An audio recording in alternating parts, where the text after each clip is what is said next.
Hi everyone, Diane Palacio here from the Quality Assurance and Compliance team. Welcome to this week's edition of the Right Way Wednesday.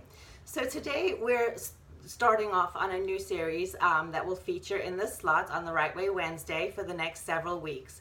We've recently developed some new documentation resources related specifically to CPT codes.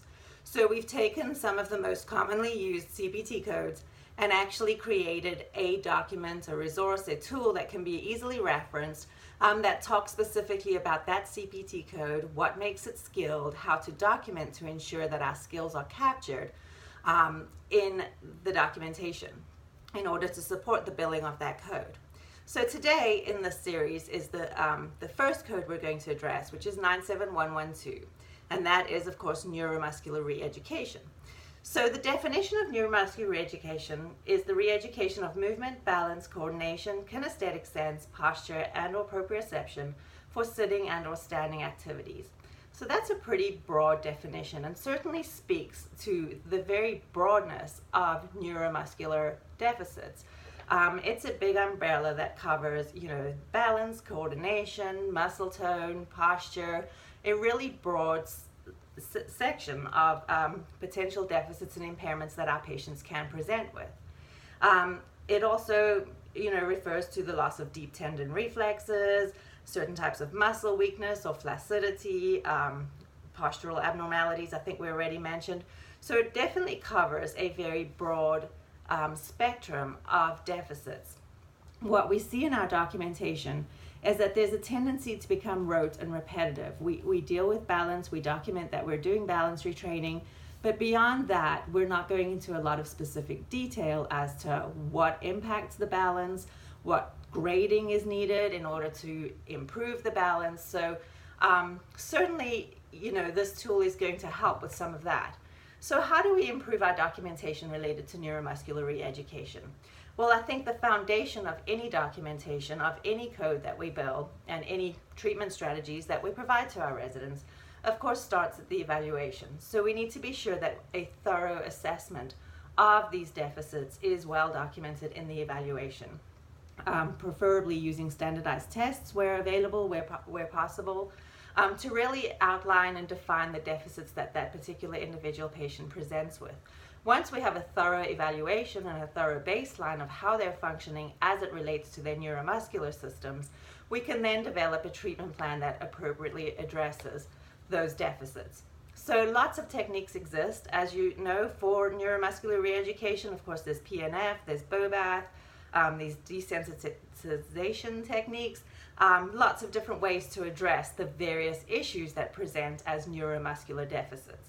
Of course, our documentation does always have to connect these deficits to their impact on function. So, of course, we want to document the functional impact in our daily notes, certainly weekly notes as well.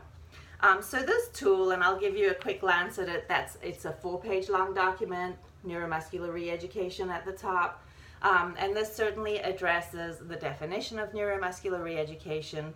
It also provides the definition of skilled services. As we all know, services have to have a level of complexity and sophistication in order to be considered skilled. If a non-skilled person can be taught those exercises, or the patient themselves or a family member, that's no longer considered skilled.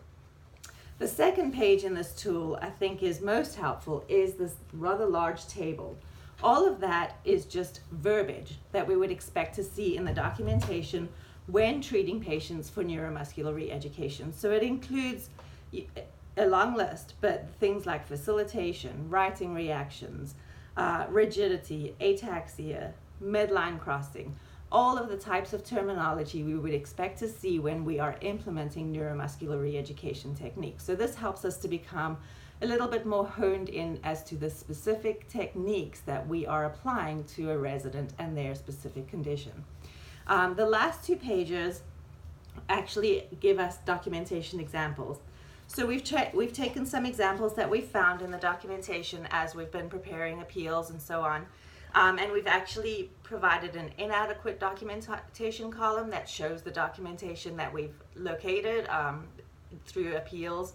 And then we have improved upon it to show what would make that documentation more skilled and more reflective of the patient's complexity, the patient's needs, and of course the required skill and sophistication that we bring to the table as qualified clinicians. So again, just wanted to introduce you guys to these tools. We're going to talk about a different CPT code and the corresponding tool in the next several weeks in this Right Way Wednesday. So we do hope that you find these very helpful. They are located, if you're looking for them, in Box, and also I believe in the Documents tab on your mobile devices, so you do have access to them. Feel free to reach out to your rehab director, RVPs, or even the quality assurance and compliance team if you're having any difficulty locating these resources. Again, we hope that you find it useful and have a great Wednesday.